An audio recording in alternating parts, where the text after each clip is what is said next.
Joshua with Think Liberty. Today we're joined by Adam Kokesh. Adam is an American political activist, a decorated Iraqi war veteran, author of the book Freedom, and has inspired millions, including myself, with his numerous speeches, videos, and radical calls for civil disobedience as a means to overthrow statism. How you doing today, Adam? Excellent. Thanks so much for having me on, Josh. Really appreciate it. Not a problem. We're glad you're here. So let's start off a little bit about your journey from war to liberty, and tell me about the path that you took and how you found yourself in such a resounding activist role.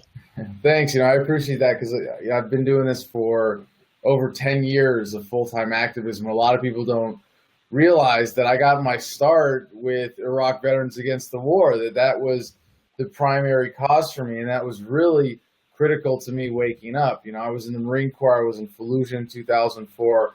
I saw a little bit of combat, enough to learn the lessons, even though we like to learn those lessons the hard way in the Marine Corps oftentimes. And I actually volunteered to go back to Iraq because I didn't get a Purple Heart the first time. Like that's how much they twist you. That's how effective the programming is. And I don't like to call it brainwashing, but it's definitely propaganda. It's definitely programming. And the military is the most propagandized population on the planet, the U.S. military for sure. All right, maybe the Israeli military, just saying. There's a little room for competition here. I don't know. I haven't done a formal survey, but when I was in Fallujah, we had Fox News at the chow halls for a while, but it was too fair and balanced, so they had to replace it with the Armed Forces Network, all propaganda all the time. All the time. When I got back from Fallujah, I was still dealing with my own issues. I was dealing with PTSD and combat stress and all the readjustment from that. So it wasn't until I volunteered to go back and I got in trouble for bringing back a pistol on my first deployment. And then I was not allowed to deploy. I was a sergeant who spoke Arabic with civil affairs combat experience, ready to go to Iraq again. And they're like, no, you're going to sit here and manage a barracks and mow the lawn. And I was like, you got to be kidding me. So that was why I was just disgruntled enough when I got out to really start questioning. I think what makes me special as a political activist is how unspecial I am in the rest of the world. And it was really this unique experience that propelled me to activism. I'm not that smart. I'm not that philosophically minded.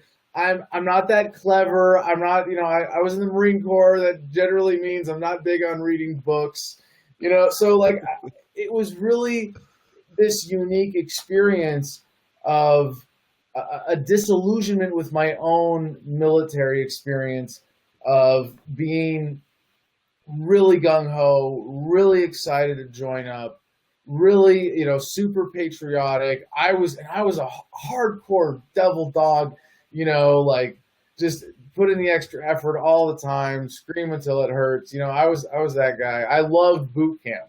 I was like, everybody else is like, I'm screaming and sweating and crying on the outside with everybody, but on the inside, I'm going like, man, this is some really great exercise, and just thinking about, killing people for politicians. Like I really wanted to do that. So it was because I was really pissed off when I got out. I got a Navy Commendation Medal for my time in Iraq from 2 years prior, the day before I was demoted from sergeant to corporal. And then, I got out and the rest is history. But I was just disgruntled enough to really start questioning things, and that's what propelled me to Iraq Veterans Against the War. And really, I'm very glad that it did, because I think it's incredibly grounding when we think about ourselves as activists, not as ideologues, not as libertarians, not as anarchists or voluntarists or whatever it is you are, but as a human being, as an activist who wants to make the world a better place. That the greatest tragedy of government is not your taxes, is not your seatbelt ticket, is not your lemonade stand ticket, is not your going to jail for dancing. No, the biggest pain and crime as a result of government is war. And I like to think that the internet has already rendered war obsolete in the sense that it's made it almost impossible. You know, the idea of getting millions of gullible young men to dress up in silly costumes and meet in the middle of the field where none of them live to kill each other because they're wearing different colors. Like, it's just inconceivable in the age of the internet. And by the way, Bitcoin and cryptocurrencies, along with the internet, are so important for this because people who trade don't fight. And when the military-industrial complex tries to get us to buy the propaganda that everybody in Iran wants to kill us, we can get on Skype and go like, hey, Mr. Iranian dude, average Iranian. Like, we can use the internet to dispel this obvious bullshit mythology, dangerous propaganda mythology that has made war possible in the past. So I just think it's such an exciting time to be alive, to think that humanity is just, at the really exciting part of this incredible growth curve we're on. Right. Yeah, I absolutely agree with you fully. Did I answer like all of your questions with that answer? I'm sorry to get ahead of myself. No, it was a great way to start off. Definitely strong. So let's talk a little bit about localization as a way to overcome statism and achieve a free world. What does that mean for those who may not understand what you mean when you say that? Thanks. No, because that's a really important idea. And if I may step back just a little bit, the way I came to localization came from asking myself, how do we achieve this free society? And I don't think my idea is particularly original. There are no new ideas under the sun. You know, we're all plagiarists to one degree or another. I think it's important to be humble as possible as creators of intellectual property, to recognize that we are all standing on the shoulders of giants. And so there are many intellectuals who went before me who have pioneered the development of these ideas. But I do think what I have genuinely done as a unique contribution to the modern freedom movement is show how localization, taking governments apart from the top down, can get us to a free society faster, more ethically, more efficiently, and better in every way possible than any other way of I've heard ever proposed of how we achieve a free society. And this came about from when I was in jail for civil disobedience. I did 4 months in D.C., and people sent me all these great books, all the best libertarian manifestos, all the best philosophy books. And so what I did when I wrote Freedom was I took all of that and condensed it into 100-page, easy to understand, irrefutable logic, no opinion, no conjecture. It's my book, Freedom. It's free at thefreedomline.com. And I think in Chapter 10, Section 5, localization, is where I really make at least a small, unique contribution. And right now I'm getting ready to run for president in 2020, putting these ideas into action. Excuse me, you know what? I'm so sorry. Josh, I know you're a principled dude. You're a man of values. And what I said was just now was probably really, really offensive. So I have to say I am running for not president. There we go. And I mean that very, very seriously. There's nothing more unlibertarian. There's little more unethical you can say than, I want to be president of the United States. I want to have this power over you. So what I'm doing is running for president. Running for not president on the platform of the peaceful, orderly, responsible dissolution, not abolition, but dissolution of the entire United States federal government, and the one part of the American tradition of which I am truly proud. And I don't use that word lightly because pride is a sin, I know, but I genuinely have a special place in my heart for what the essence was of the American Revolution, of leading humanity forward in freedom, away from monarchies to at least representative democratic republics. And that represents a decentralization of power. That's the process of humanity moving forward. And in the United States, we have this incredible opportunity, not just because of the electoral system that we have right now, but the government structure that we have, to show the world the way forward in decentralizing by eliminating the federal government, then eventually the state governments, getting it down to the county, getting it down to the city, essentially down to the community and the individual level, where government can be made voluntary, that is non-coercive, non-violent, and an ethical system based on respect for individual rights, which is contrary to what we know government as today. And I would use that as the definition of government, that government is a territorial monopoly on the coercion that gives it that monopoly on power in that area. So when government becomes voluntary, I would say it's not government anymore. You want to call that voluntary government, that's fine. But I think what's really important is that this idea of localization has an incredible power to unite people. Because when we say we're all going to have to be forced into this giant collective, into this great big system, well, now we're fighting over the terms of that, and we're all going to be at odds with each other. Whereas if we say, no, we want to be united in respect for the rights of the individual, we want to be united in respect for communities to be able to organize how they see fit without the interference of an external authority. You don't have to agree with me on everything. That's ridiculous. We don't have to do, I don't even agree with myself on everything. We don't have to do that to move humanity forward, but we can unite on this idea of localizing power, of decentralization, of empowering individuals and communities. And that's incredible because it's no longer about ideology. It really is, let's come up with a solution that's as big as the problem. And it just so happens that when I apply my values and my worldview and my perspective, I'm able to come up with this idea that this is the platform, this is how we move humanity forward. We abolish the dissolve the federal government. Really what I'm doing is coming in like a bankruptcy agent, essentially, and managing the property for the purpose of, the real creditors being paid back, that is the American people, not the foreign banks and foreign governments that hold major chunks of the national debt, but the American people who have been the victims of this government for so many years. So the platform here is neutralize, privatize, localize. And neutralize is pretty obvious. We go in with one executive order in which I resign from the presidency to become custodian of the federal government. This platform, this executive order lays out a relatively comprehensive plan for how every agency is dissolved. And what I'd like to see happen, well, first with the neutralization, no more IRS, no more enforcement of federal law right away. Now, a lot of agencies, you think, okay, we can pretty much just get rid of them. They're federal regulatory agencies. They have versions at the state level already. They don't need to exist. Fine. But in order to do it responsibly, we have to have a way to not just deal with the physical properties, but the records as well. What's really exciting about this platform, to me, and to a lot of other people who have looked at all of the evils of government and understand that government does evil things, and we only find out about it years later. We get to release all the records, all the departments across the board.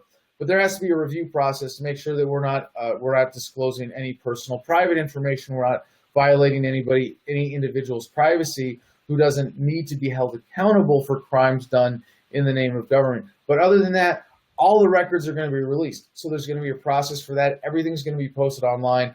Everything about 9/11, everything about the wars, everything about, all the secret missions of the CIA, the FBI, the NSA, all of that. No more wondering who was behind what. We're going to find out for sure. And that's really exciting. So privatize.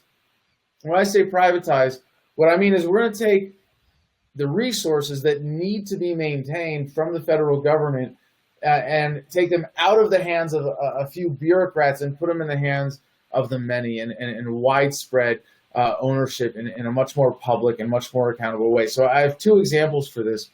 One is the Department of Veterans Affairs. Now, there's no reason it shouldn't exist, only that it shouldn't be funded by tax dollars. So we have 22 veteran suicides a day in this country because the government pays lip service to taking care of veterans. I guarantee you, if you privatized the VA and gave every single veteran in this country one voting share, make it a private, a charitable institution of, however you want to make this a legal thing in the absence of the federal government, but it has a clear charter and is owned essentially by every single veteran in America. I guarantee when the resources that go to take care of veterans are taken into veterans' hands, you're not going to have the same problem with suicide. So when we liquidate the government's assets, part of that will be put into a trust to fund the VA, spun off as a private institution. The other one is the national parks. I love national parks. I love natural resources. I also love roads, by the way, but we'll come back to that. Oh no. But national parks, the idea that humanity has taken these great treasures of natural resources on Earth in consolidated units and said, we are going to preserve this for posterity, for the preservation of nature, for this incredible experience, for humanity to experience these places. I want that to continue. What I'd like to see is every single person who wants to make a claim do the same thing as for the VA. You show up to a national park, give them a thumbprint or an iris scan, one little biometric, whatever the case may be, and now you get one voting share in that. And now those natural resources are actually going to be able to be better managed directly to serve the needs of the people rather than government and special interests, of course. And then localize. I'll just wrap up with this last quick example with the roads. We have the Federal Department of Transportation that controls a lot of resources, a lot of information, and at least the authority over the interstate highways.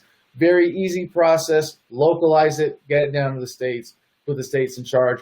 They'll figure out how to make the roads, meet up between states. We don't need the federal government for that. We're going to figure all these details out and have a coherent plan that we'll be presenting by 2020 with this executive order where people can see exactly what we're going to do and make sure that we make this a referendum on whether or not the federal government should exist at all. Well, that sounds like great stuff to me. So what does your first day as not president look like? I mean, you're sworn in, you walk into office, what happens? Well, that's a really easy question, Josh, but I'll take it as an opportunity to explain the process a little bit more here because I got to say, I don't know the exact details at this point, and a lot of it is going to depend upon the status of the federal government at that time. What if the dollar has collapsed already and been completely displaced by cryptocurrencies, whether it's Bitcoin or Nexus or Ethereum or something else entirely that we haven't even heard of yet? I mean, that could happen. Really, we could see that in the next couple of months, hypothetically. And so if the dollar's collapsed, it's radically going to change how we do this. But more or less, I'm going in on the first day and I'm going to sign one executive order. That's it. And when I say I resign, it's that I resigned from being president to being custodian of the federal government. That would be my title at that point. And with that executive order, we appoint heads of each department not to be secretary of X, but the custodian of X. And in that executive order, they have a very clearly outlined procedure that they have to follow in very clear legal terms that gives them very clear responsibilities for how those resources that they're in charge of are going to be handled.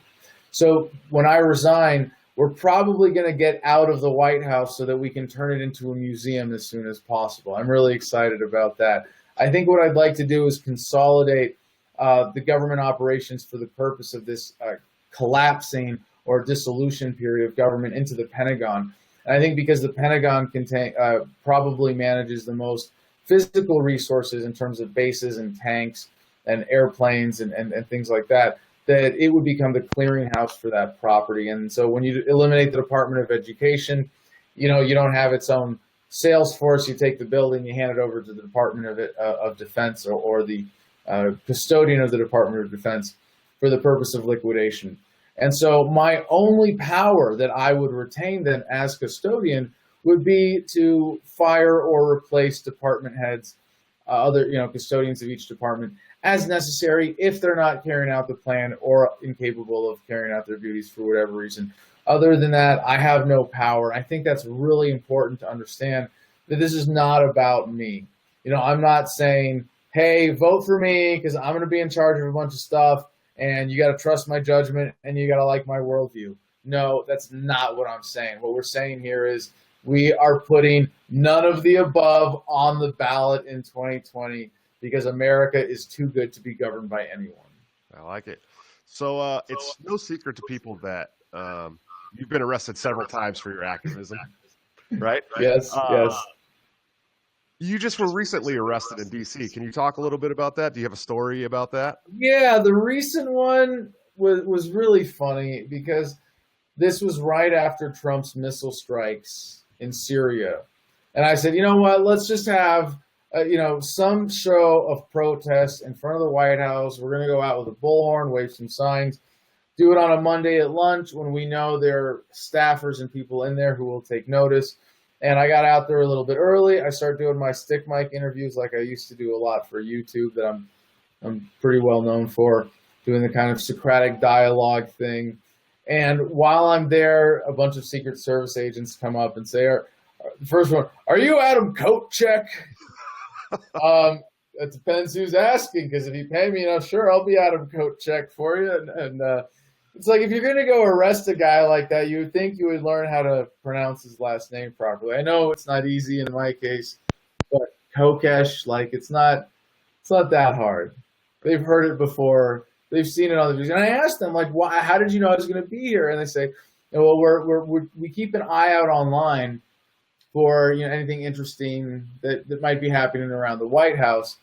And I can't blame them for that. That kind of makes sense in the accepted current mainstream security rubric or paradigm, whatever. But this is a case just of extra scrutiny of activists leading to a little extra hassle.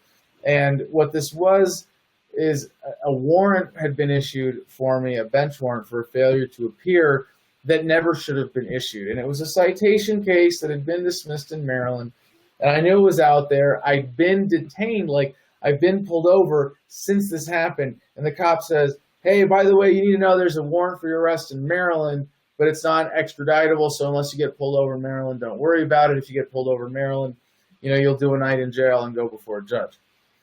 And so I'm like, okay, well, I'm in DC. What's the big deal? I've been arrested, and they told me this was not extraditable, but special rule just for DC. And actually, I wasn't arrested just because of the warrant, but because there was a charge actually listed on some of my paperwork. And I wasn't actually charged with anything, but they have to put a charge to hold you. And it was entering the District of Columbia with a warrant in another state. So it's like there's this extra law, or just entering the district, or and they were supposed to hold me there until Maryland would come and pick me up to take me to put me through their little process and go, "Oh, okay, it was just a warning, our bad." And of course, being government means never having to say you're sorry, so I wasn't expecting that, but at least a pretend government apology out of the deal. And Maryland never came and picked me up, so I did a week in jail. And it was jail gets easier the longer you're in. Because have you ever been arrested? One time, but I didn't go to jail. You didn't go to jail. Okay, so that's the worst part. Like, the worst part is you're under arrest.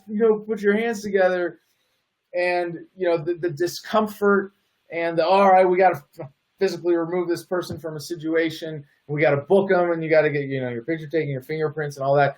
And then you're in like a holding cell until you get processed, before you get to your block, and it's a while before you get something to read, before you get commissary, before you get settled. And the longer you're in jail, the more comfortable it gets. And this was like a week of just holding. So it was like a really, really bad week. Not the worst week I've ever had in jail, but it was just really uncomfortable, being jerked around in the holding block in the district jailhouse. A lot of cool guys. I always have a good time when I go to jail. I talk to everybody. I talk to people about freedom.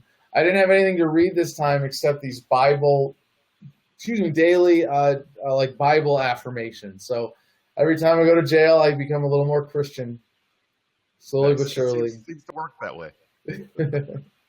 So do you think any of your arrests for activism will hinder your campaign for not president?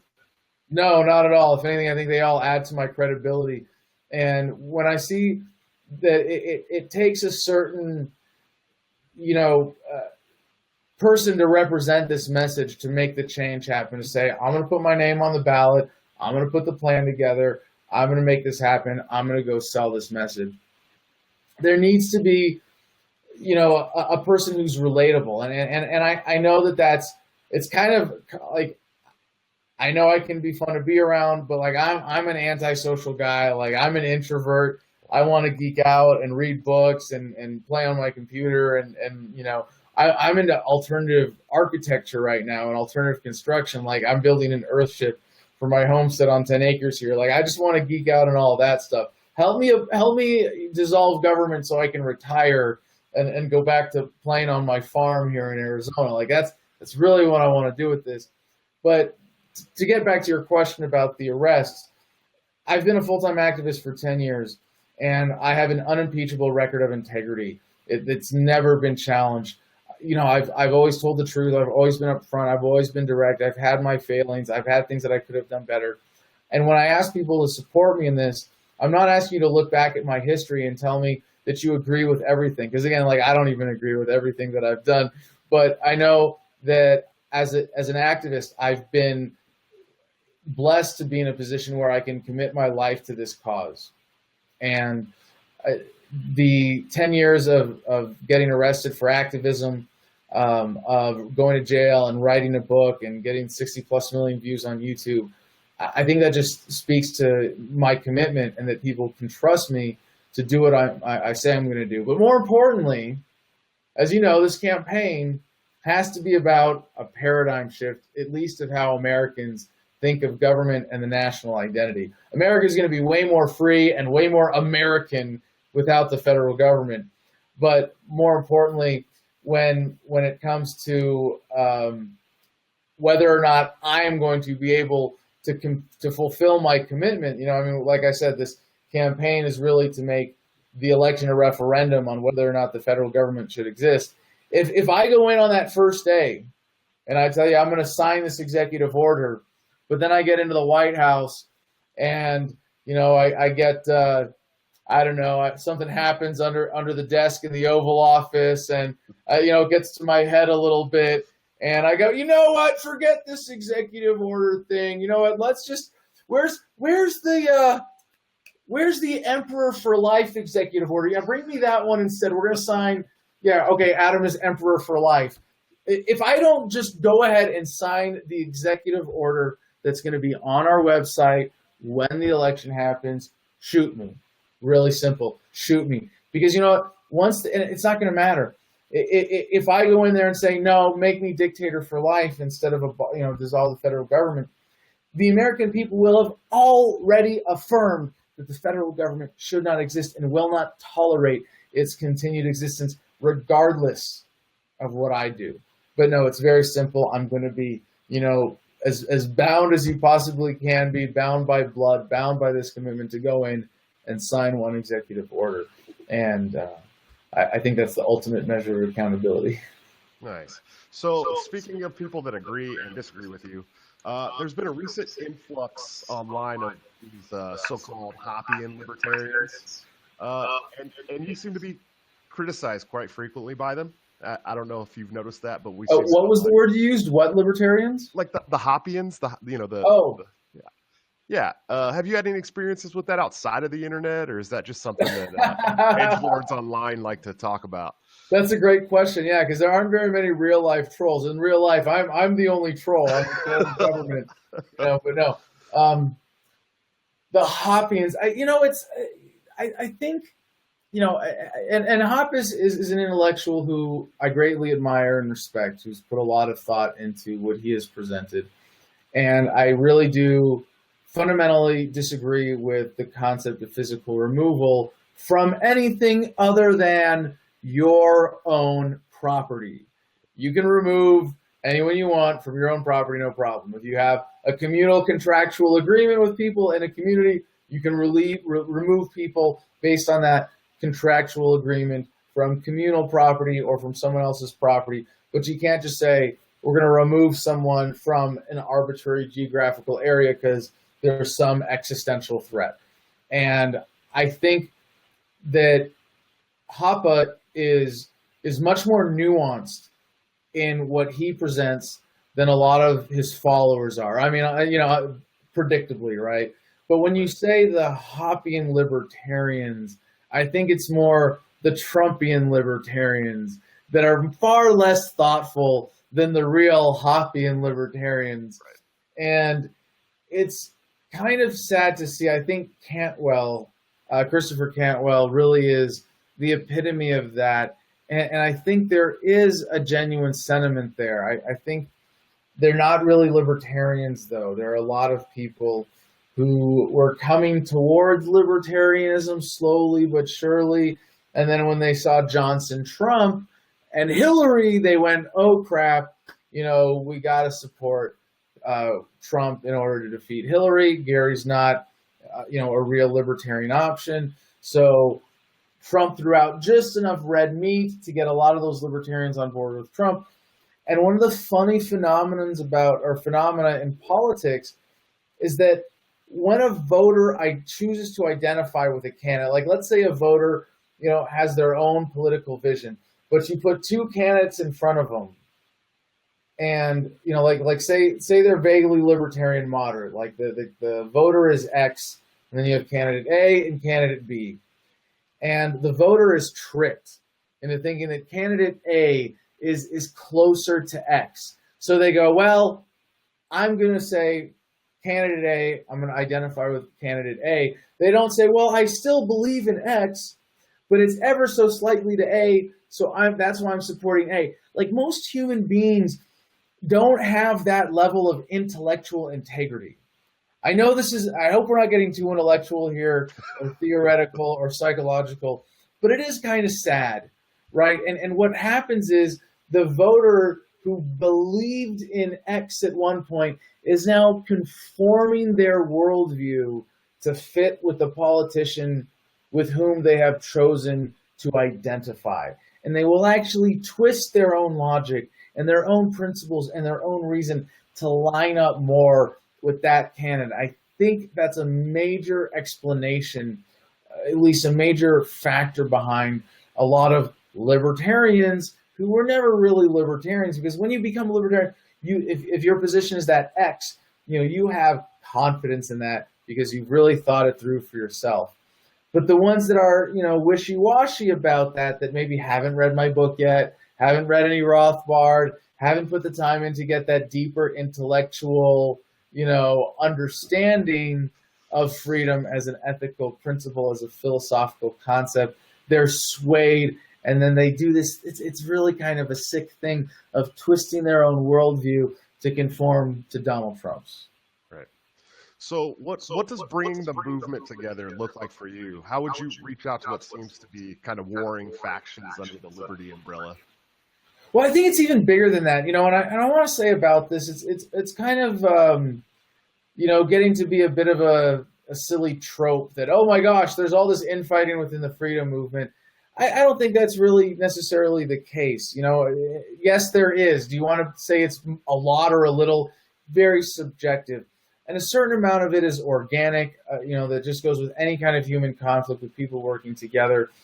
Some of it is from trolls, people who are spoilers, people who are probably government plants, who we won't find out about for another 5 to 10 years, or when they finally get a conscience and decide to tell us all what they've been doing all this time. But regardless, there is a certain amount of organic conflict in any kind of movement, in any kind of organization, or within organizations that are essentially competing in many different market dynamics within the freedom movement. Like I used to think of being an independent media producer as competing with other media outlets. And now I've really kind of given up on all of that. I'm not making videos or trying to do any kind of really consistent media production or try to get views. Right now, we're organizing delegates because that's what it's going to take to win the Libertarian Party nomination in 2020. So if you want to get involved with that, please go to kokeshfornotpresident.com or thefreedomline.com if you can't remember how to spell my last name, and get in contact with us, sign up in our forums under your state. This is what it takes. It's not about, how many views can we get on YouTube for confronting cops. It's not about, how big can I make my YouTube channel. It's about how can we make real change happen. So to get back to answering your question, Josh, about uniting the freedom movement, I want to say that I define the freedom movement in two different ways. And one is the core of the movement, that is the people who are confident in their worldview, who are true free thinkers, who really understand freedom as a concept. And by that, there might only be 1 or 2 million of us in America today, less than 1%. and that's being conservative, but I think it's important to be modest as well and recognize where we are. Now, people with libertarian sympathies or people who are anti-authority or low-hanging fruit, smart people who are, as soon as they read my book, they get it, they're on board, they're ready to go. That might be 10% of the population. But I see the freedom movement also, my preferred definition of the freedom movement is the general movement of humanity towards a free society. And that's everyone who's forward-looking, everyone who conscientiously wants to make the world a better place for their children. And the way that we bring people together is drawing a very clear line in the sand. Should the federal government exist or not? Can we take this one step together? Here's a specific proposal. Can we just unite on this? And what's so cool about what this allows is how we reach out to conservatives and liberals. I can't convince you that you should own yourself. I can't convince you that you should be free and not governed by anyone. Okay, fine. You're a liberal, you live in a liberal state. You're a conservative, you live in a conservative state. Would you rather be governed, if you have to be governed, locally, where your voice and your vote have at least a chance of being relevant, or by somebody in a far-off capital who's going to be corrupted by special interests and really doesn't give a crap about you and can't be held accountable by you with that kind of power and removal from any kind of electoral process that is active and vibrant and responsive to failures in the government? Do you want that? Do you want government localized to meet your needs better? And I think that when you say, how do we unite the freedom movement? I think that's really how we do it. And it's by presenting a real solution that appeals to everyone. I'll just say one more thing, though, about uniting. We're also doing this within the party, because within the Libertarian Party, in many ways, we have failed to address these ongoing dynamics of tension within different factions. So at the 2018 convention, we're going to be presenting a motion for a new Dallas Accord that is a movement to make sure that the party is one of big tent, smaller governance. So we can really, and send a message to the country, hey, we're done being a debate club. We're done expressing ourselves. We're done figuring out the world. We're here to present rational, reasonable solutions that are as big as the problem, that are going to help everyone get their needs met. Well, that's great, because I'll be there and I look forward to seeing it. Awesome. We got to collect signatures here in Yavapai County, because I live in Yavapai County. There was no organized LP here. There's a lot of work you got to do to be a delegate in Arizona. But regardless, I will be there, and very much looking forward to 2018 being a critical year for the Libertarian Party. So please get involved. If you're not already, get ready to be a delegate in 2018 and 2020. Nice. Did I hear you say you were working on another book? Two more, actually. Well, okay, actually working on another book right now. When I was in college, I wrote my war memoir as my college thesis, and it's a really great collection of war stories, about 150 pages, so it's too long. I guess at some point people will be like bootlegging the original version of Adam's book. We just came up with a working title for it. I used to call it Hot, Dirty, and Dangerous, but that's not really appropriate at this point.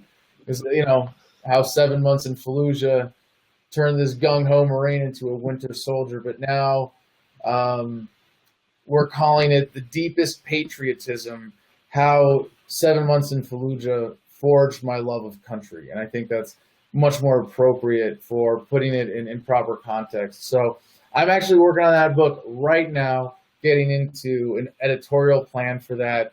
And then we're hoping to release that next spring.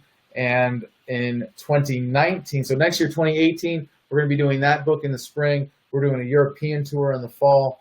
And then we're also going to Cuba and China, hopefully delivering a lot of copies of Freedom. We just had it translated into Spanish, released that. Very excited to have that. And then 2019, we're going to be releasing American Freedom, which is a similarly composed book, 100 pages, very direct format, easy, irrefutable language that lays out the platform and the principles for how we dissolve the federal government. It's not the, possibly hundreds of pages long executive order that lays out all of the details, but what gives you an overview of the plan that gives you confidence in being able to vote for that. Nice. Well, that's pretty much all the questions I have for you. Do you have any events coming up or a website that you want to send people to? Well, thanks for asking. No, we're about to do a 68-stop national tour, the Taxation is Theft Tour. We're going to be giving away copies of my book, having open bars, getting people organized and connected all over the country. I love touring. I love traveling and connecting with people all over the country. It's amazing, to see this movement grow. Like, this will be my third true national tour. I've done several others that maybe half national tours, but this will be my third legitimate national tour, like hitting all lower 48, 68 stops in, what is it now, like 111 days, really intense tour schedule, a lot of volunteer events as well on the days in between. So check it out. That's at thefreedomline.com, thefreedomline.com. You can find everything else about me there. Click on calendar for the tour dates, find out when we're coming to your neighborhood. Please sign up, volunteer, take advantage of this as an opportunity to get more people involved in the movement in a fun, exciting, inviting, inclusive, and ultimately loving way, because love is the foundation of freedom. Well, that's great, man. I only got one more question for you. What's your favorite part of government? Favorite part of government? The end. There it is. I like it. Hey, thank you for coming on the show. Hey, thank you guys so much for checking us out. Make sure you check out the website at think-liberty.com. Check out our sponsor at anarchothreads.com, and like and subscribe the YouTube channel at Think Liberty TV. Thanks again, Adam. I appreciate having you on here. Thanks so much for the opportunity, brother. Take it easy. Peace and love to you.